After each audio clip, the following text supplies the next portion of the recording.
You're listening to The Topcast, the original podcast for growth-minded instrumental music and voice teachers since 2015, with your host, Tim Topham. Our mission at Top Music is to empower instrumental music and voice teachers to find and nurture their innate creativity so that they can teach lessons that are innovative, integrated, and inspiring, and that will have a positive lifelong impact on their students. Join us each week as we interview teachers and creators from around the world and unpack fun and exciting ideas to maximize your teaching and studio business success. Welcome back to the Topcast. This is Tim Topham here. Thank you so much for joining me again for today's show. Whether you're a new listener or a long-time listener, it's great to have you along, and I look forward to sharing today's content with you.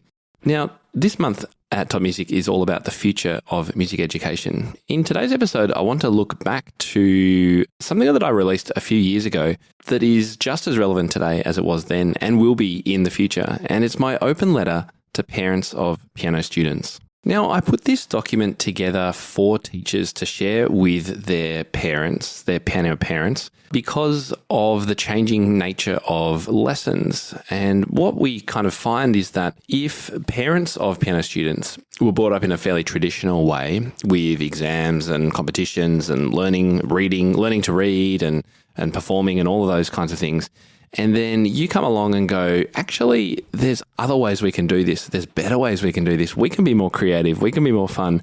Sometimes the parents need a little bit of education. And so that's what this letter is all about. It's trying to help parents of today's modern piano students understand what we're trying to do for their children. Rachel said of this, "Tim, you have completely hit the nail on the head with this letter. For the last 13 years, I've been aiming to teach more creatively, breaking away from teaching just to pass exams. For me, I always tell my students and parents the tale of when I arrived at university, age 19, and sat in my first ever jazz lesson. We started with improvisation and I didn't have a clue what was going on. I realized that I'd missed out on a whole other side of music education. I strive to never let that happen to any of my pupils. Your blog helps me stay on the right course and inspires me to push boundaries." And that's just one of many comments on this article, which you can read over at topmusic.co/open if you'd like. It's all about trying to help parents and the whole community, I guess, get behind what we're trying to do for students, which is, of course, get more creative, inspire them, help students be as curious and interested in their learning as possible, and make sure that we're not just on a one path for our students. Samantha Coates said, "Tim, this is gold. Gold. Thank you." Thank you, Sam. And Zoe said, "I especially love the point about Bach, Beethoven, and Chopin being improvisers. How true, and good to be reminded of this." So how does the letter work? Well, I'm going to read out the open letter to parents, and you're more than welcome to use this and share it as much as you want with the parents of children in your studio. Whatever I can do to help, I'm really, really happy for you to share this. You can also download a copy that you can print out and use yourself. It's all over at topmusic.co/open. So here's my open letter to parents of piano students. Dear piano parents, thanks for taking a moment out of your busy day to read this letter. Its purpose is simple: to help you and your child get the most out of the investment you've made in music lessons and to set the stage for your child to develop a lifelong passion for their instrument. There is a widening gulf emerging in all areas of education between traditional, assessment-based models of teaching involving examinations and rankings, and the need for our students to engage in creative, exploratory learning that will set them up for a future we can't yet envision. I continue to be saddened by the number of kids who I see quitting lessons prematurely and never touching their instrument again due to well-intentioned but often misguided pressure and advice from parents. As a piano teacher, I find that just about every adult I meet who learned piano as a child but gave up in their teens expresses sadness that they never continued lessons. By drawing on my own experience and those of teachers with whom I work every day around the world in my community blog and podcast, I want to make sure this doesn't happen to your child. You're committing a huge amount of time and money to this part of your child's education. Wouldn't it be a shame if it were all wasted? The importance of music education. Before we go any further, let me first congratulate you on enrolling your child in piano lessons. It's one of the best things that you can do for their growth and development in all areas of their life. Music education not only provides an artistic outlet for your child, but research demonstrates learning a musical instrument helps students in other areas of study, including memory, self-discipline, motivation, and even literacy. Learning a musical instrument changes the brain for the better. And I quote, "Music improves cognitive and non-cognitive skills more than twice as much as sports, theatre, or dance. The study found that kids who take music lessons have better cognitive skills and school grades, and are more conscientious, open, and ambitious. End quote. You've started on the path to helping your child enjoy an involvement in music. Now let me help you give your child the best chance of developing a lifelong relationship with music making. The cost of music lessons. Enrolling in music lessons is a huge commitment in time, energy, and money. Let's start with time. You may well need to take your child to and from lessons and concerts. Depending on your child's teacher, you may be involved in lessons so that you can support your child during practice. You'll commit time to attending recitals, concerts, and all sorts of performances. You'll need to help your child find time in their schedule to practice. Sometimes you'll need to pester your child to practice. You'll need lots of energy to keep them motivated as they embark on an activity that involves considerable but delayed gratification. You'll tear your hair out and get frustrated when they don't practice. You'll nag. You may need to wake them up early so they can practice before school, and sometimes their practice might wake you up early on a Sunday morning. And then there's the financial cost. I know that many of you have made significant financial sacrifices in order to give your child this experience. Firstly, there's the instrument you need to purchase or rent. Who knew how expensive a decent piano could be? And what about the lessons themselves? For the most part, music lessons aren't cheap. And like anything else, the more you pay, the more qualified and experienced your teacher is probably going to be. Music lesson costs per year can easily run into thousands of dollars for a child. But don't let this put you off. The benefits your child will gain from music lessons will far outweigh all the costs, as long as we keep a few things in mind. What's the goal of lessons? Have you thought about the goal of music lessons for your child? Why have you decided to commit all this time and energy and money into your child's musical development? Is it about helping them get a scholarship to a top school? Is it about passing exams or winning competitions? Perhaps you remember your own failed lessons and want to ensure that doesn't happen to your child. Or is it because they have shown a love of music which you want to encourage? Whatever your answer, on behalf of piano teachers around the world, I need to share with you a few truths about how music education has changed in the last 5 to 10 years. Changing nature of education. While piano lessons used to be very much about learning to read and perform written music, times are changing. Quality education is now far less about facts, figures, and absorbing content, and more about a sense of curiosity, wonder, and a desire to explore and be creative. Good music educators are delivering lessons that are much more innovative and creative than they were 20 years ago.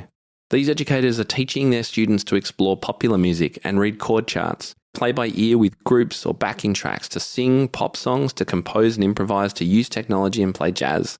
They're helping students learn the music they want to learn. These are all creative experiences that will profoundly shape a student's educational experience and establish a path to lifelong music making. On the other hand, lessons that push students to learn only a small number of prescribed pieces in order to complete ever more challenging exams every year, that force students into competitions and festivals with the expectation of performing ever more perfectly, and are based solely on reading notation and playing it as written, are actually starting to have the opposite effect. They will probably bore your child and will hold less and less currency in the education of the future. The role of exams. What if I told you that students who equate music lessons solely with exam progress will sometimes achieve all the levels of a given exam syllabus and then quit playing for the rest of their life? Why? Because students taught in this way may feel like they've, quote, finished learning. I once heard this described as being on the exam express, and it's a certain path to musical destruction. Sure, your child may get an A+ for every level of exam they complete every year and get to grade 8 by the time they're 12, but then what? When you take away the lessons, the exam structure and the written music, some students feel they have nothing further to do. Exam syllabi were never designed to form the curriculum of music lessons or become an annual course of study. However, because teachers often teach how they were taught, this myth has become a sad reality for far too many students. While some teachers are now realizing they have to change their perspective and approach to these lessons, these changes will take time. I'm calling on you, as dedicated music parents, to support your child's teacher if they start trying new things in lessons in order to break out of this mold. Don't get me wrong, exam boards serve an important purpose, and examinations and competitions can be an extremely motivating and positive experience for students when used in the correct way. Parents, please let your child's teacher decide when to use performances, festivals, exams, and competitions to encourage, motivate, and excite your child. Don't force your child to take exams, and don't force your child's teacher to teach in this way. You'll be having the opposite effect of that which you intend. Conclusion. Let me finish by asking you a question. After all the investment, all your nagging, all the concerts and recitals, and all the ups and downs that come with learning an instrument, Would you like your child to develop the skills and passion they need to continue playing music for the rest of their life? I'm hoping the answer is, of course, a resounding yes. In my opinion, and those are the teachers I coach in my community, the things that will have the biggest impact on your child's love of and ongoing participation in music as an adult is a teacher who, 1, is invested in your child and has a passion for sharing their own love of music. 2, a teacher who develops your child's ability to create their own music, to improvise and compose, to wonder, to ask questions, to be curious about music. 3, a teacher that helps your child learn music that's relevant to them and that they want to learn, alongside giving them a well-rounded experience of the great repertoire of the past. 4, a teacher who helps students understand the harmonic construction of music, how to play from chord charts and lead sheets, how to jam with a band, and how to make up music on the spot. And 5, a teacher who uses exams, competitions, and festivals for their desired purpose, in consultation with you and your child and in keeping with the goals all 3 of you have set. Put simply, it's about your child's relationship with a teacher who can give them a well-rounded, modern, creative experience of music that's in line with their goals and related to the music they love. While exams, competitions, and festivals may form a part of that experience, it must not be the purpose for its existence. Many of us teach piano to adult students, including doctors, surgeons, lawyers, and other respected and highly paid professionals, all of whom play simply for the love of music. It's the way these professionals were nurtured to enjoy playing the piano as a fun and creative outlet as children that is so vital to their lifelong desire to keep playing. Bach, Beethoven, Chopin, and all the great composers were brilliant improvisers. They taught their students to create and play the music of their day and would never have thought to teach them solely how to play music of 100 years earlier and get examined on it. So why do we? Let's ensure that the next generation of students continue to create music and love their instrument for the rest of their lives. I really hope that this open letter resonated with you. If you're looking for a shorter version that you can share with your parents or even an infographic version, then just head to the website, topmusic.co/open. and grab it for free. I would love for you to share it and discuss it and let me know what you think as well over on our social media channels or by email, support@topmusic.co. I'd love to hear your feedback. Top Music Pro enables you to be a pro in your own studio because you don't have to reinvent the wheel and you don't have to make up all the answers yourself. You have support. I think of Top Music as the pot of gold at the end of a rainbow. This site is the whole pot of gold, and there's gold pieces in there that I didn't even know existed. I am actually teaching a full studio. They're coming online from miles away. So I am certainly thriving. So what Tim has done is build a global community of piano teachers who are interested, who are engaged. And when you become part of this community, you feel empowered. My life is different now because I'm not just in an isolated little studio. I have learnt that there are other people out there going through very similar learning curves and sharing these ideas. I've really gained a lot of skill sets where my teaching is far more creative, far more innovative. I have resources so that I can add to it things that I didn't know. My life and my business are different now because I have the 3 things that I really wanted: less stress, more money, and more time. It's going to be fun. Like, I got excited about being a piano teacher. It's revolutionized everything that I do. I think I've become a more thoughtful teacher, a more organized teacher. The quality of my teaching has deepened. I feel like I can do this. I feel a sense of hope. I love the creativity it fosters and the openness to thinking outside the box, and it's energizing. Joining Top Music really solidified that. Like, no, this is your career and you can make a career out of this. That has really helped me be proud of what I do. It's made such a tremendous impact on the way I think about teaching. It keeps your mind open when you have so many ideas. My best win from being on Top Music Pro is just having a lot more peace of mind as a teacher and as a business owner. It just gives me that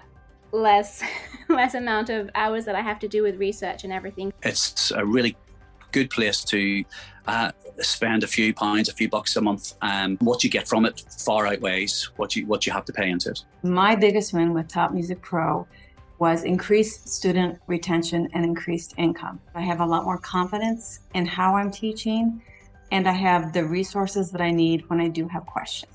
I probably went from about 35 students to maybe like 65. I ended up doing 3 classes and I had a waiting list. If I hadn't signed up with Top Music Pro, I probably wouldn't have realized that teaching piano is a real job and you can build your whole career around it. And if you're interested in what other teachers think of the open letter, again, just scroll to the bottom of that page and you'll be able to see a number of comments and replies about the open letter. Well, that's it for the show this week. Thank you so much for joining me again today. I really hope it was helpful for you, and I look forward to speaking with you again same time next week. Bye, everyone. How do you keep up to date with all the latest trends and research into music education? How do you connect with other teachers around the world and make sure your teaching stays fresh and relevant for students of all ages and stages, both now and into the future? I created our Top Music Pro membership to be the one-stop shop for music teaching resources, training, support and community, and I'd love for you to come and join us inside.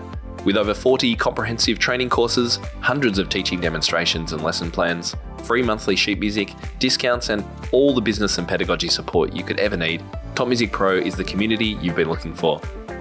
If you're ready to level up your learning from the podcast and join thousands of other teachers in our global network, head over to topmusicpro.com today. If you enjoy this show and want to hear more of our work, be sure to subscribe to this podcast wherever you're listening today. For links and resources mentioned in this episode, visit us at topmusic.co/podcast or check out the show notes. I'm Tim Topham. Thank you so much for listening. Enjoy your week ahead, and I'll catch you next time.